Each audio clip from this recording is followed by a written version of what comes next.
મહાપુરુષો છે ને ભજનમાં જ્યાં જ્યાં ભજન છે ને આ વાતું પડી છે, એમના ભજન કોઈ દી બને નહીં.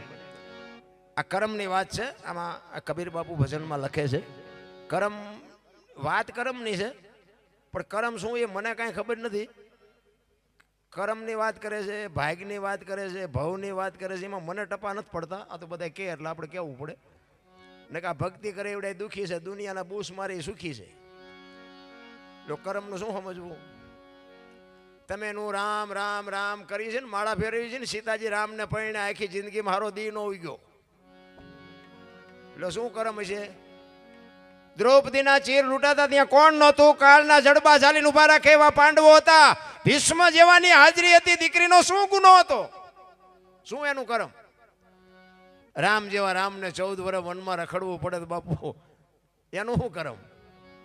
અખિલ બ્રહ્માંડનો માલિક તમારું અને મારું આખા વિશ્વનું જેને સર્જન કર્યું હોય અને એને ખબર ન હોય કૃષ્ણ પરમાત્માને કાંઈ બેસ તો ભીલ મને બાણ મારશે ને ખબર ન હોય.